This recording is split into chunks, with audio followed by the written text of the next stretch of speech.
cáncer gástrico y el siguiente va a ser sobre cáncer de colon. Empezaremos con esta patología del cáncer gástrico.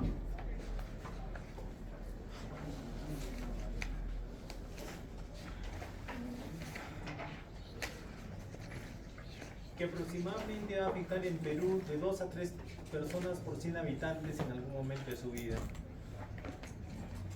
¿Cuántos son ustedes? 400 creo, ¿no? 4 por 3, más o menos 12 personas van a tener en algún momento de su vida cáncer gástrico.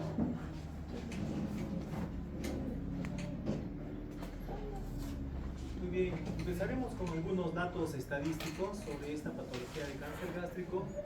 Estaremos con la incidencia a nivel mundial, que más o menos en el año 2022 ocurrieron 968.000 casos de cáncer gástrico y una mortalidad de 660.000 habitantes en todo el mundo. Entonces, en cuanto a incidencia, el estómago está en quinto lugar después del cáncer de colon dentro de los tumores digestivos. Y en cuanto a mortalidad, está también en quinto lugar el cáncer gástrico. Pero a ver, veamos los datos de Perú.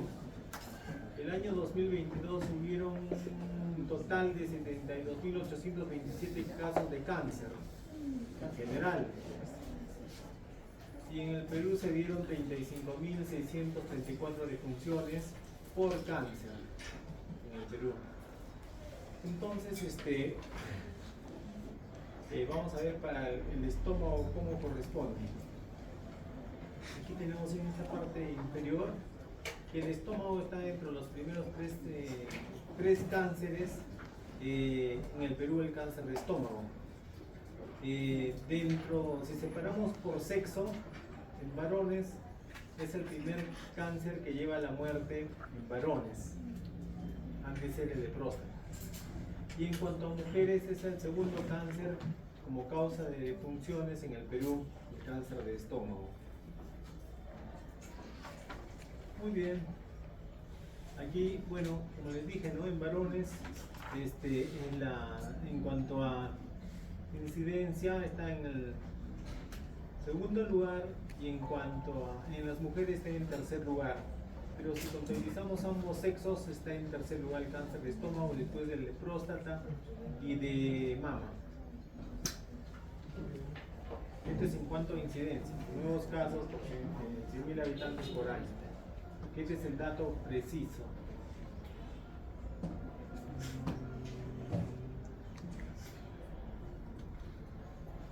Acá está. Para estómago, más o menos, el aproximado es de 6.380 casos que han ocurrido el año 2022 en el Perú. Y hubo una mortalidad en Perú de 4.767 casos por cáncer de colon. Entonces, antes de hablar de cáncer gástrico, hablaremos que lo previo al cáncer gástrico es la gastritis crónica. Si es la gastritis atrófica, con mayor razón. Ya hubieron algunas publicaciones desde el año 1935, hace 90 años, que ya encontraban la relación de gastritis crónica y cáncer gástrico.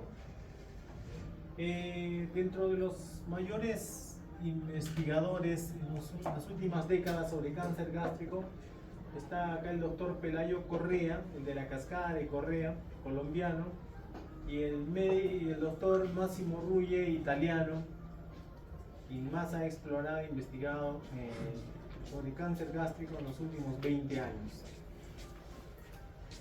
Entonces, les hablé de una cascada de acá del doctor colombiano. ¿Cómo es esta cascada? Lo previo hacia el cáncer gástrico. Para el adenocarcinoma gástrico tipo intestinal se da esta cascada sobre todo. ¿Cómo es la cascada? Un estómago normal está infectado por el Helicobacter pylori y este estómago va a pasar a una gastritis crónica no atrófica, que es la que tenemos todos en este momento, ¿no? Y sumado a esto a la dieta, el tabaco, el exceso de sal y otros factores tales como el virus de Epstein-Barr, esto puede progresar hacia lo que es la gastritis atrófica. Y esto sumado a varios polimorfismos, sobre todo genéticos, va a progresar hacia lo que es la displasia o bien que es la neoplasia intraepitelial, ya que es donde ocurre que va a haber una menor producción de ácido, por ende una hipoacidez. Y lo siguiente de la displasia viene a ser ya el cáncer invasivo. Para algunos patólogos la displasia de alto grado ya es un cáncer, pero localizado en el epitelio, en la mucosa. Entonces hay que reconocer en lo que son las lesiones precursoras avanzadas de las lesiones precursoras previas, early, las iniciales. ¿Dónde está la diferencia? Mientras el estómago, tenemos un estómago normal, o tenemos una gastritis crónica, hablamos de lesiones precursoras early, pero cuando ya se llega a lo que es la gastritis atrófica, sobre todo ya a la metaplasia o a la displasia, ya hablamos de lesiones precursoras ya avanzadas, que es lo más próximo hacia lo que es el cáncer gástrico. Entonces hablamos siempre de este tema de atrofia, ¿no? ¿Por qué referimos tanto a la atrofia, no? Al final, para determinar la atrofia, pues se puede monitorizar a veces, bueno, con procedimientos invasivos que pueden ser muy caros, como la endoscopía o laboratoriales, otros procedimientos también no muy invasivos que también tienen mucho costo, ¿no? ¿Qué pasa? ¿Por qué determinar la atrofia? Cuando no hay atrofia, ya desde hace muchos años esta publicación, cómo el Helicobacter migra del antro donde empezó su parte de infección hacia el cuerpo. Cuando no hay atrofia, el Helicobacter pylori sobre todo se localiza en el antro. Pero al Helicobacter pylori migrar hacia el cuerpo, ¿qué ocurre? Este es un factor de riesgo para que se dé la atrofia gástrica. La atrofia gástrica, digamos, es el color naranjita, que ya se está generando la atrofia gástrica, que para el Helicobacter se da tanto en el antro como en el cuerpo. Entonces este fenómeno se llama el fenómeno de migración del Helicobacter pylori. Y siempre, como se ve en este esquema, cuando se hace endoscopía, tomar la biopsia, tanto del antro como del cuerpo, para determinar esta migración. Muchas personas, muchos pacientes encontramos en este estadio de infección, pacientes que tienen 25, 30 años de edad, de que el Helicobacter tanto está en el antro como en el cuerpo, en el fondo. Entonces ya nos avisa que es un previo paso hacia la atrofia en esta persona después de 15, 20 años más o menos. Bueno, aparte de determinar por biopsia la atrofia, también hay algunos estudios laboratoriales como la tasa entre el pepsinógeno 1 y el pepsinógeno 2.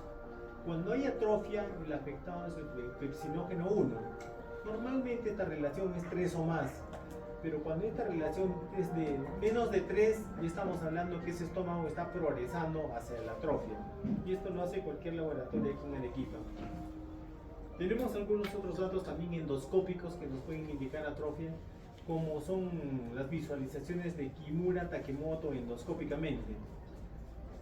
Esta parte más ancha es el fondo y la parte más acortada es el antro.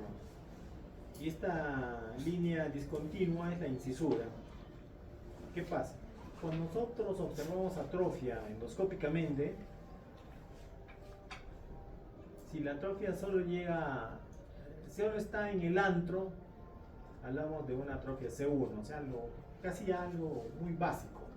Pero cuando esta atrofia va ascendiendo, como hemos visto en la otra imagen, y sobrepasa ya la incisura, observando la curvatura menor, estamos hablando de un Kimura Takemoto o C2. El C3 es ya cuando esta atrofia ya pues llega hasta la región subcardial. Pero si esta atrofia se abre hacia el cuerpo, como estamos observando en estas imágenes, ya estamos hablando de índices O1, 2 o O3. C es de close y O ya es de open.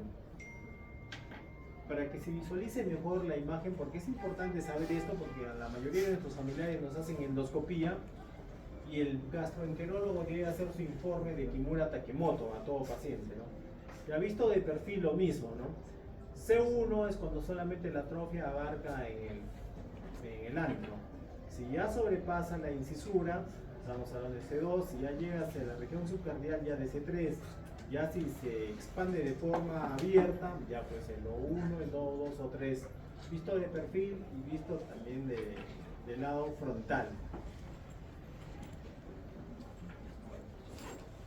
Entonces, tenemos que reconocer en la gastritis las lesiones precancerosas tempranas.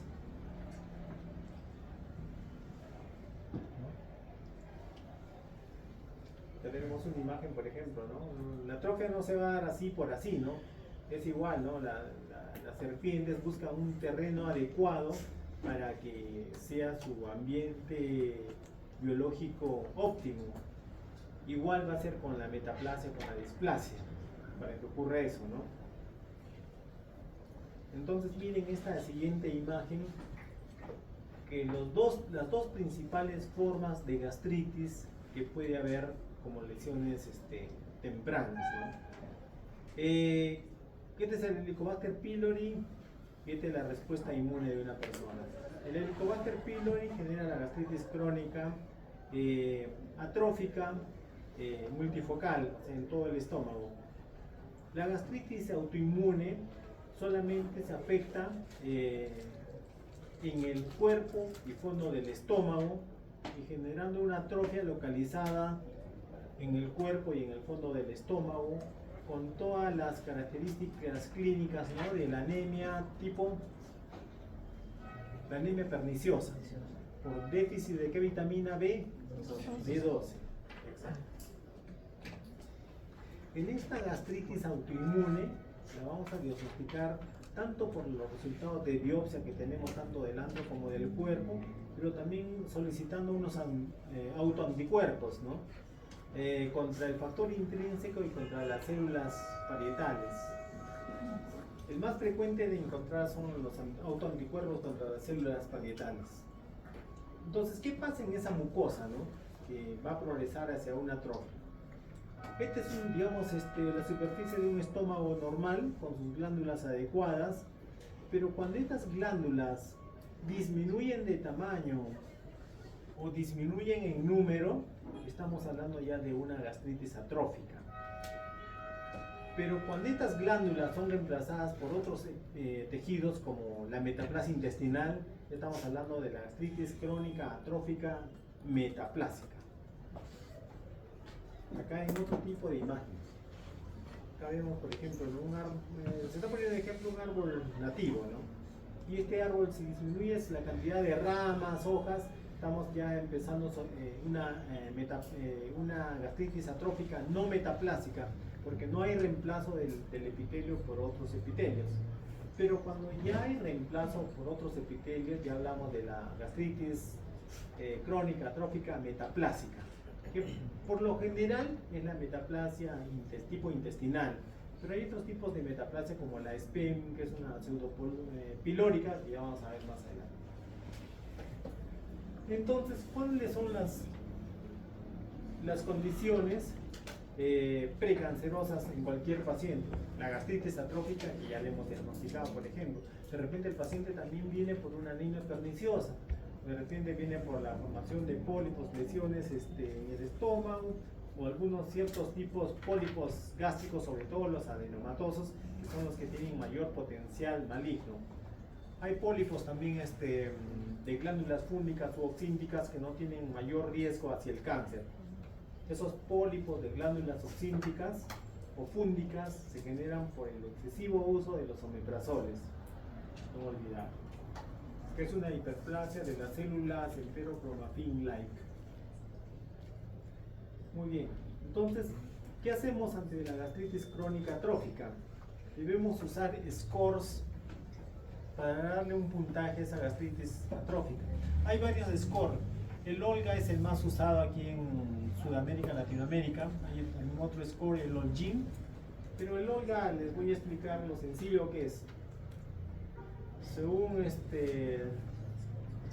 el método de Sidney, debemos tomar 5 biopsias del estómago, 2 del antro, 1 de la incisura y 2 de cuerpo, para llegar a la mayor precisión diagnóstica. Y de acuerdo a estos resultados nos va a dar un score de acuerdo a un puntaje que hacen los patólogos.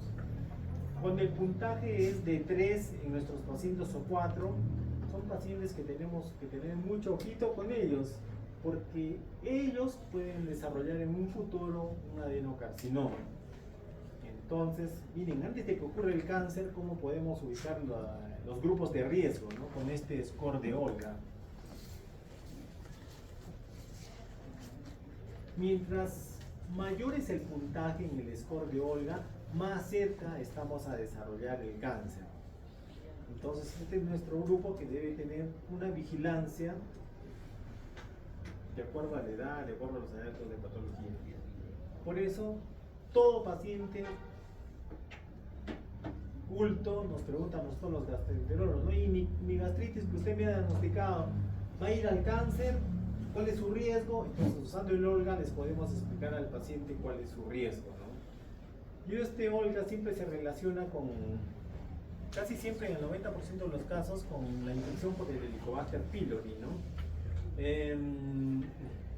Scores bajos, bien difícil que ocurra un cáncer gástrico, pero los scores bajos están más asociados al desarrollo de la úlcera duodenal.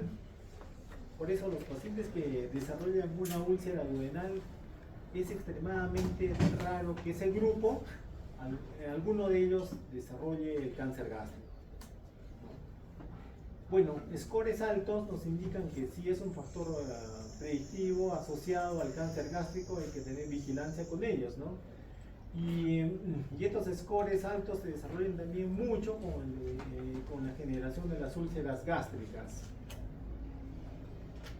Hay múltiples estudios usando estos scores y pues el protocolo de Sydney nos demuestra que no debe fallar en todo paciente de 40 a más años que se debe realizar las biopsias, no se olviden, 2 de antro, 1 de incisura y 2 de cuerpo. En menores de 40 años se puede hacer también este protocolo de Sydney de biopsia, siempre y cuando haya algún antecedente de cáncer de cualquier tipo en primero o segundo grado de algún familiar, ¿no? A ver, ¿cuáles son nuestros familiares de primer grado? ¿Los padres son familiares de primer grado? ¿Los hermanos son familiares de primer grado? ¿Los hijos son de primer grado? Los hermanos no son de primer grado. Falla. Es una pregunta de la residencia. Casi todos fallan, ¿no? Los hermanos no son de primer. Solo los padres o los hijos. Muy bien. Entonces, qué importancia, ¿no? Del Olga hacer a un paciente, ¿no? De un global de pacientes que se hace endoscopía, solo el 3% estarán en ese grupo de riesgo que pueden desarrollar un adenocarcinoma. Y estos son los que entran a la vigilancia endoscópica al año, 2 o 3 años. Aquí tenemos otro dato. A mayor edad tengo una persona, es más probable que nuestro score Olga sea más alto, ¿no? Otro dato importantísimo. Luego, ¿cuál es la cantidad de personas que desarrollarán cáncer gástrico en el tiempo? Si tienen un estadio 0 o 2, el 0 personas de 1000 personas desarrollarán un cáncer gástrico. ¿Ven la importancia del score? Si es un estadio 3, 36 personas desarrollarán un cáncer gástrico, 36 de 1000 personas desarrollarán cáncer gástrico por año. En el estadio 4, 63 de 1000 personas por año. Y este score de Olga pues siempre es validado en todas las reuniones. La última reunión de Kioto, que no se ha vuelto a hacer hasta ahora, otra valida este score y pues todo gastroenterólogo debe realizar esto. Felizmente en Arequipa casi todo realiza. Bueno, en el Perú, en esta zona.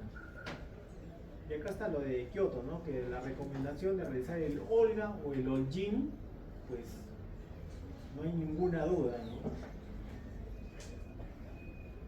Como casi el 90% de los adenocarcinomas están relacionados al Helicobacter pylori, pues hay muchas reuniones para ver cómo va a ser el manejo del Helicobacter pylori. Y acá las reuniones, las más conocidas son las de Regain y las de Maastricht. La última de Maastricht ha sido el año 2022, me parece, y recomienda que todo el Helicobacter pylori que uno encuentre debe ser erradicado, no se olvide. Pero para llegar al diagnóstico de atrofia no solamente puede ser el gastroenterólogo o el endoscopista es el encargado, sino el patólogo tiene que concordar con los hallazgos endoscópicos. Y este es un problema en todo lugar, Japón, Arequipa, etc., que a veces hay divergencia en los informes de patología, pero aquí hay 2-3 patólogos muy buenos en Arequipa, pues, sus informes son muy precisos y cercanos en concordancia a los hallazgos endoscópicos. Entonces, un buen gastroenterólogo, óptimos patólogos, los resultados también son óptimos, ¿no?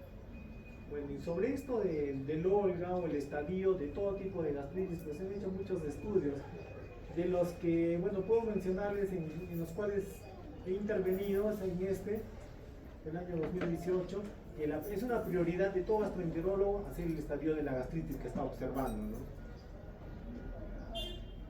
Acá también el año 2019, justo antes de la pandemia, se hizo otra publicación sobre el estadio, por qué el Olga y por qué todo lo que les he explicado, ¿no? Darles un puntaje y de acuerdo a eso cómo va a ser la intervención nuestra en el tiempo ante el paciente, ¿no? En esta reunión del Regain del 2020, también del 2022, también se llega a esas conclusiones, ¿no? Que siempre hacer el estadio de un paciente que tiene gastritis, porque ahí está el manejo, la ubicación de un early gastric cancer, para optimizar su manejo tal vez endoscópico o quirúrgico más adecuado. Entonces este viejito de aquí soy yo.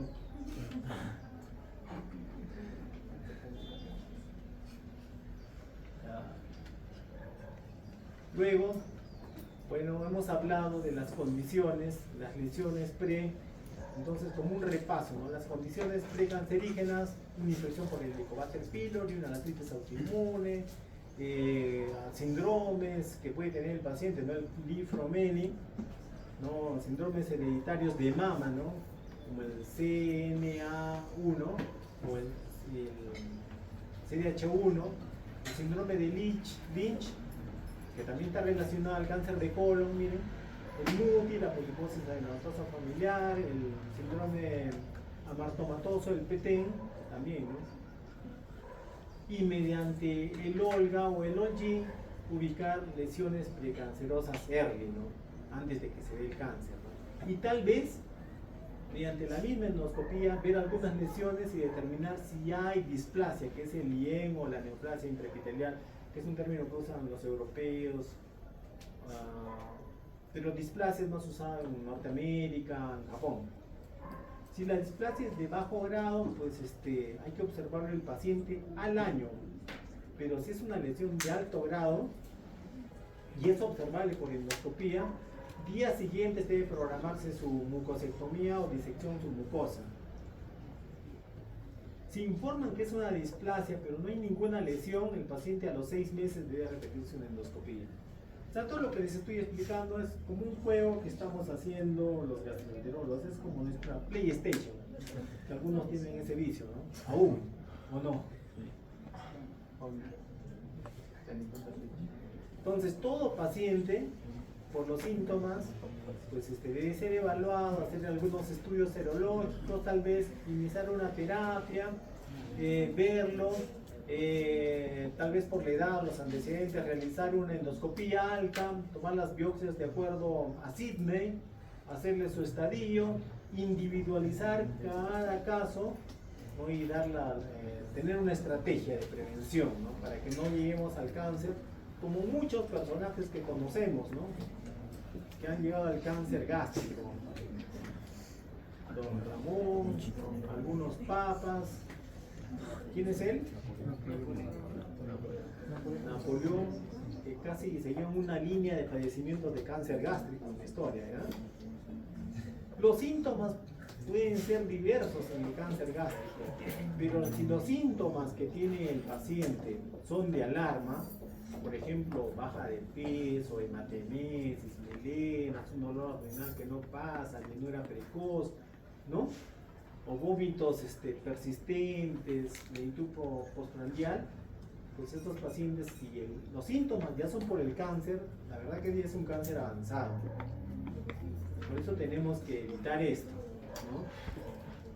Y enfocar nuestro manejo del paciente en ese paciente que tiene una infección, una gastritis por el Helicobacter pylori o en esa gastritis autoinmune, que también tienen un alto riesgo a la generación de cáncer.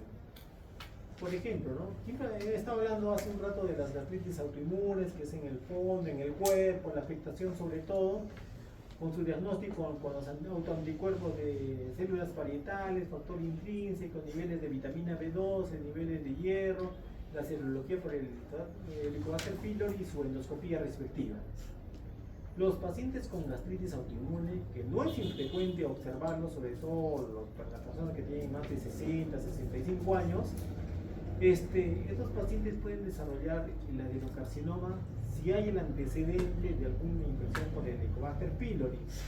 Pero si son pacientes NAIB para el Helicobacter pylori, o sea que nunca lo han tenido, van a desarrollar los linfoepiteliomas probablemente, pero sobre todo más los NET, los tumores neuroendocrinos. Sobre todo el tipo 1, que es una pregunta también de residentado. ¿Qué tumores generan con mayor frecuencia los pacientes con gastritis autoinmune, NAIB, Helicobacter pylori? Son los tumores NET, tumores neuroendocrinos tipo 1. Entonces, aquí les presento nuestro armamento que más usamos los gastroenterólogos, ¿no? Las torres de videoendoscopía de diversas marcas, pero las mejores siguen siendo las japonesas, ¿no? Como en esta visualización que es un Olympus, pero muy buenas son las Pentax y también las Fujifilm. Este armamento que tenemos nosotros pues nos ayuda a visualizar la superficie interna del estómago, como estamos observando acá, el fondo, el cuerpo gástrico, miren con estas lesiones, redness, eritema o redness spot, ¿no? Manchas rojizas, ¿no? Que todo esto nos va a dar también scores para vigilancias posteriores de los pacientes, y gracias sobre todo a este protocolo que al final nos va a generar un score.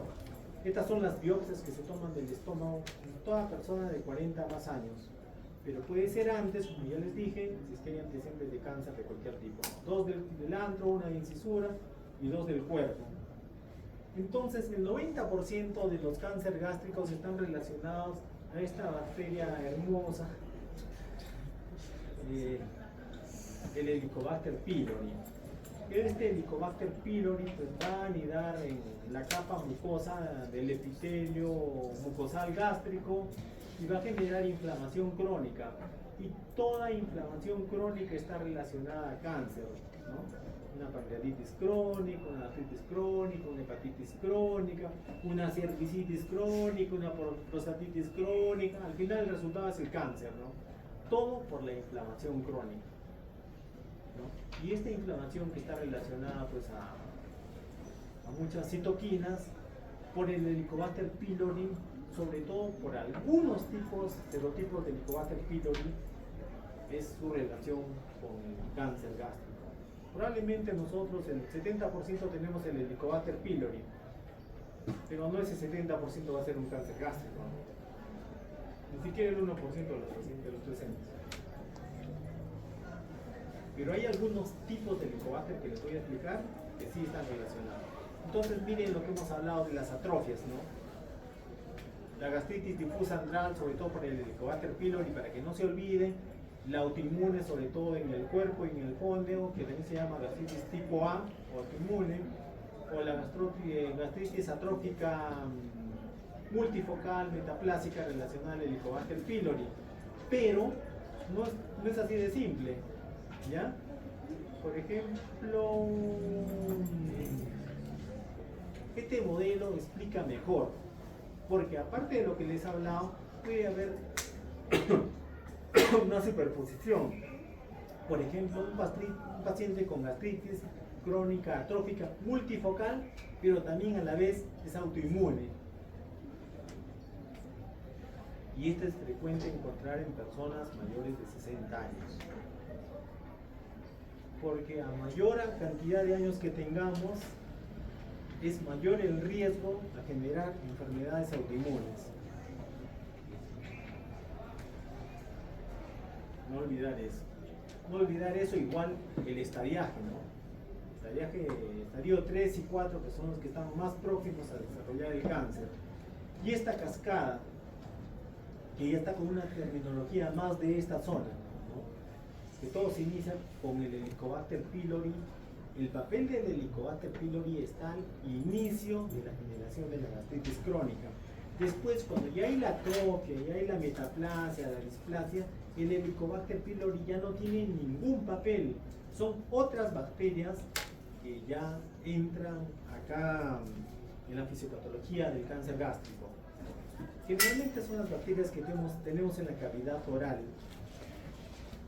Cuando un paciente, por ejemplo, con metaplasia intestinal, encontramos el Helicobacter pylori, le damos el tratamiento, ese estómago queda, digamos, como virgen y cualquier bacteria de la cavidad oral puede anidar, tener su nicho ahí en el estómago y acelerar este proceso. Antes de que eso ocurra, nosotros los gastroenterólogos poblamos el estómago con probióticos, pero no con cualquier probiótico, no tienen que ser probióticos que tengan genes de resistencia antibacteriana, pero no tengan la capacidad de pasar esos genes a otras bacterias, como el Bacillus clausi de determinada cepa y el Bifidobacterium infantis longum de determinada cepa. Esas son las que usamos más nosotros los gastroenterólogos, porque los restantes 400 probióticos que hay en el Perú generan resistencia antibiótica tanto en nuestra flora comensal como algunas bacterias patógenas que podemos tener, sobre todo nosotros que trabajamos en hospitales. Bueno, entonces los factores de virulencia del Helicobacter son importantes. No todos los Helicobacter están relacionados al adenocarcinoma, sobre todo aquellos que tienen el caja, pero de los que tienen el caja, solo el 50% los que tienen motivos EPIYA A, B, C, C, A, B, D. ¿Ya?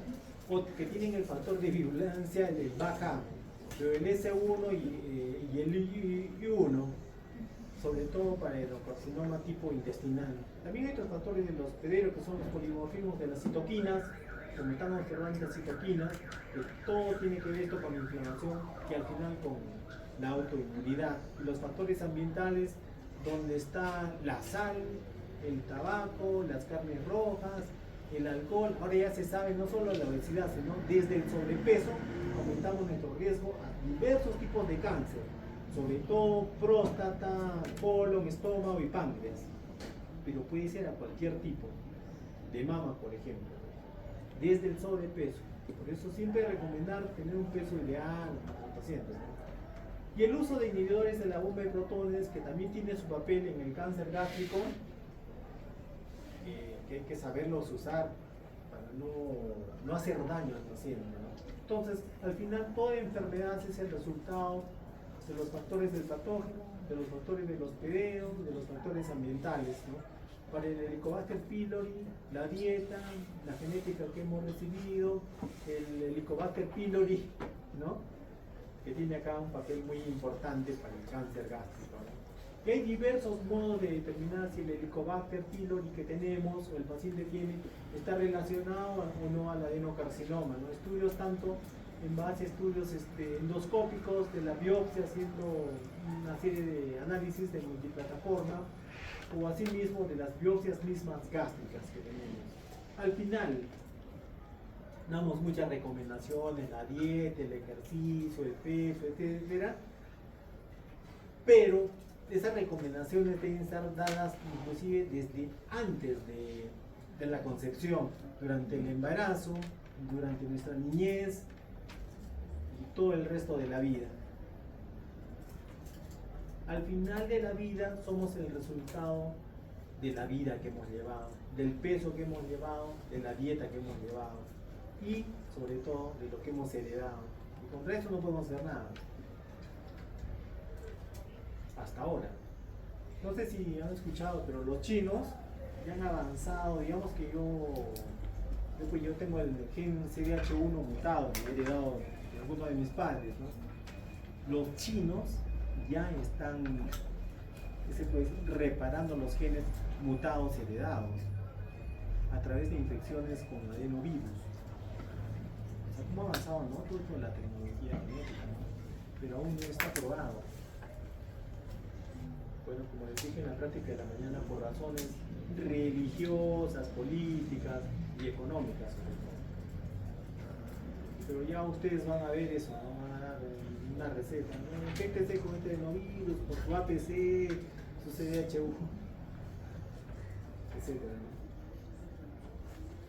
Entonces miren, todo lo que se puede estudiar en una mucosa del estómago antes de llegar al cáncer gástrico, a la prevención, ¿no? Entonces no olvidarnos estos, y no olvidarnos esta bacteria que el año 94 en una revista francesa, en la cual nos indican que el Helicobacter pylori es un cancerígeno tipo 1, de lo cual no hay que tener ninguna duda, porque mediante el postulado de Koch que estudiaron ustedes en el colegio, que yo la estudié, pues no hay ninguna duda que el Helicobacter tiene su relación con el cáncer gástrico, ¿no? Y acá está la publicación que le he capturado, ¿no?, del año 94, ¿no? El Helicobacter pylori es un carcinógeno en humanos del grupo 1, tal como el papilomavirus, como la hepatitis B para el hepatocarcinoma, el Epstein-Barr para el linfoma de Burkitt, creo, ¿no? Y miren, el Helicobacter pylori hace 60.000 años migró del África hacia todo el mundo. En América lo tenemos hace 15.000 años más o menos en Sudamérica. Se han encontrado en las momias de Paracas Helicobacter pylori.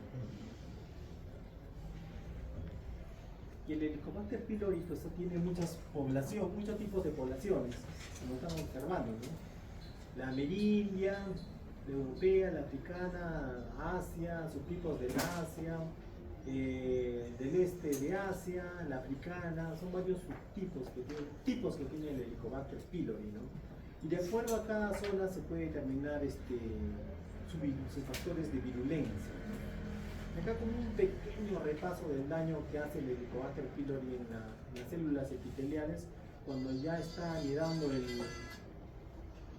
el Helicobacter pylori, ¿no?, con todos sus factores de virulencia respecto a las adhesinas. Estos son sus factores de virulencia respecto a su adherencia al epitelio, ¿no? Otros relacionados a su flagelo, a la ureasa para crear un medio adecuado y sobrevivir a un pH bajo, creando un microambiente. Sus factores, sus sistemas de transferencia tipo 4 para pasar información, sus genes a la célula, usar la célula para generar esta proteína de la caja, de las cuales el 50% de los que tienen caja pueden estar relacionados al adenocarcinoma, todo lo que es el Helicobacter pylori. Y acá vienen los motivos EPIYA. Estos son los motivos EPIYA.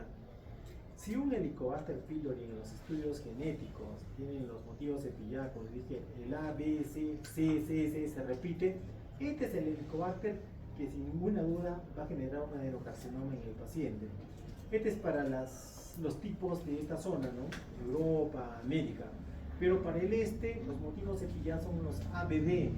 Y si se repite el DDD igual que el CCCC, ese es el Helicobacter relacionado al adenocarcinoma gástrico. O sea, todo eso ya lo han determinado. Imagínense cuánto ha avanzado, ¿no? La biología molecular, ¿no? Y cómo es que cada factor de virulencia del Helicobacter pylori, qué es lo que puede hacer, ¿no? En la persona, ¿no?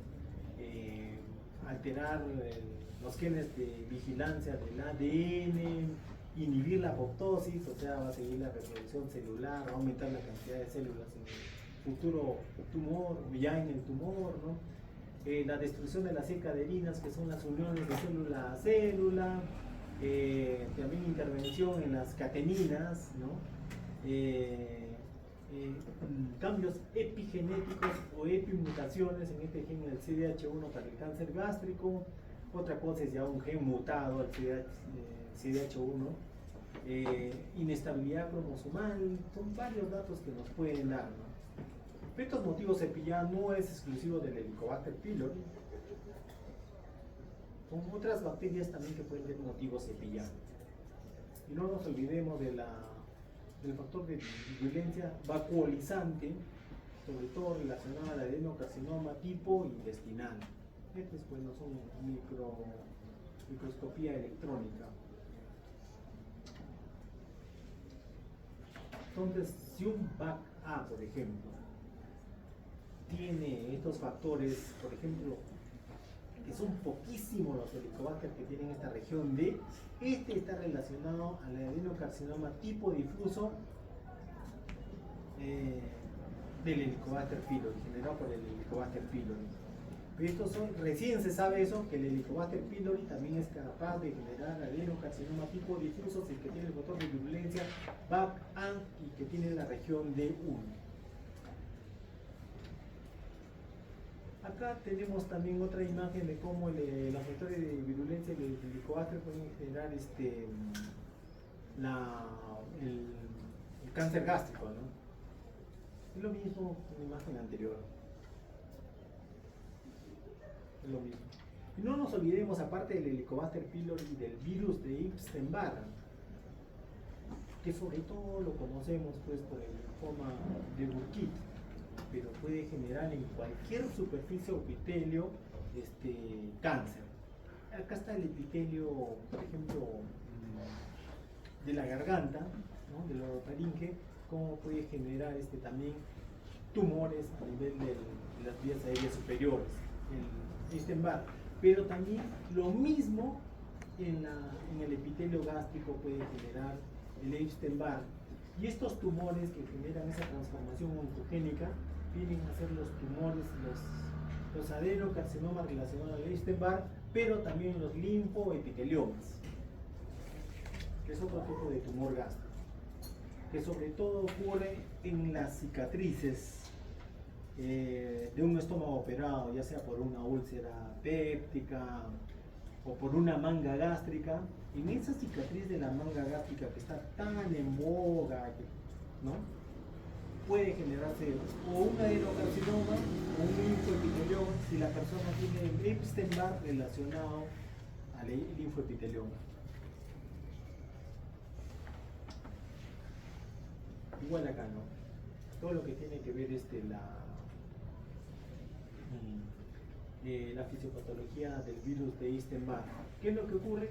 Este virus es capaz de aumentar la proliferación celular, evadir nuestro sistema inmune, generar una transición epitelial mesenquimal, o sea, no solamente va a haber mucosa, sino puede haber tejido mesenquimal, ¿no? La progresión del tumor y todas nuestras señales inmunes están suprimidas para reconocer al tumor.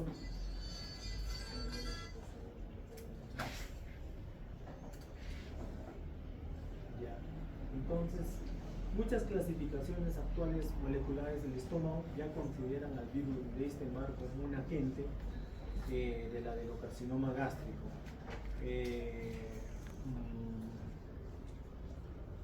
Bueno, ahora no nos olvidemos también del cáncer gástrico hereditario que está relacionado a este gen, al CDH1 mutado o al CTNNA1 mutado, que generalmente estos dos genes van de la mano para generar el cáncer gástrico, pero también está relacionado al cáncer de mama estos genes.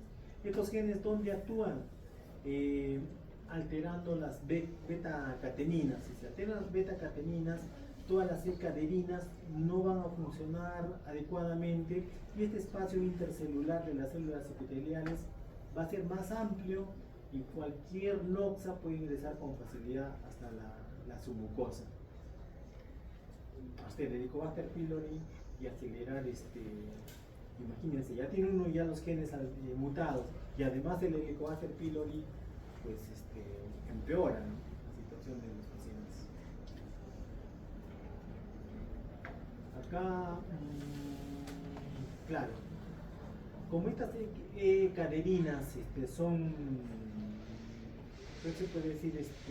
Dislocadas, alteradas, va a generar un mayor espacio y una dislocación de la forma de las células y va a haber un crecimiento irregular de las células en el epitelio gástrico y alguna de ellas al final puede generar un adenocarcinoma. Ya estamos aquí ante un adenocarcinoma in situ, pero cuando ya pasa la mucosa, la submucosa ya no es in situ. Y todo por alterar las uniones intercelulares vía las E-caderinas.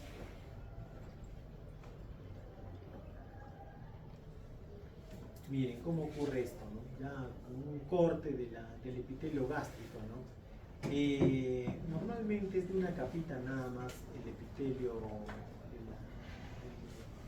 de la mucosa gástrica, pero cuando ya hay una deformación de las células, estas células deformadas pueden migrar hacia la lámina propia, ahí generar una reproducción alocada y como resultado pues ya de esta progresión de la enfermedad es el adenocarcinoma.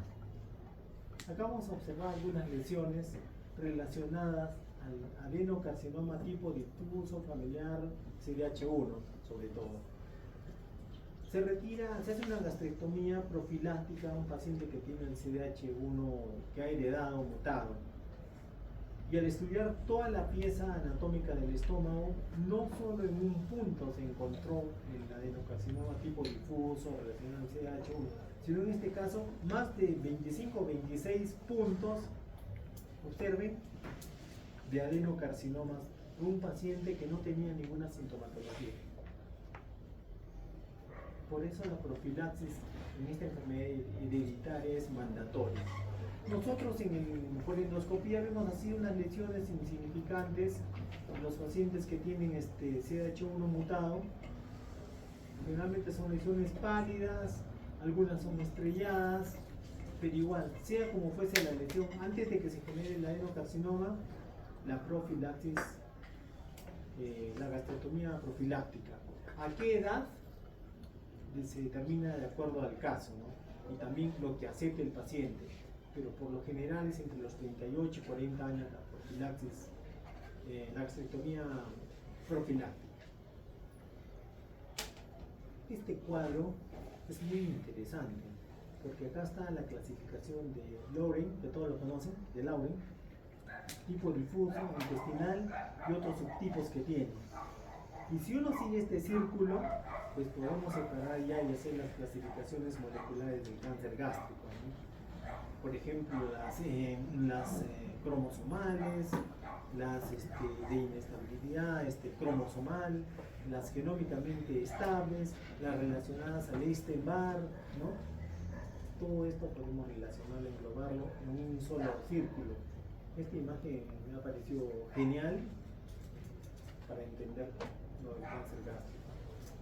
Entonces, cuando un cáncer gástrico pues es early, está localizado, nosotros los gastroenterólogos intervenimos ahí.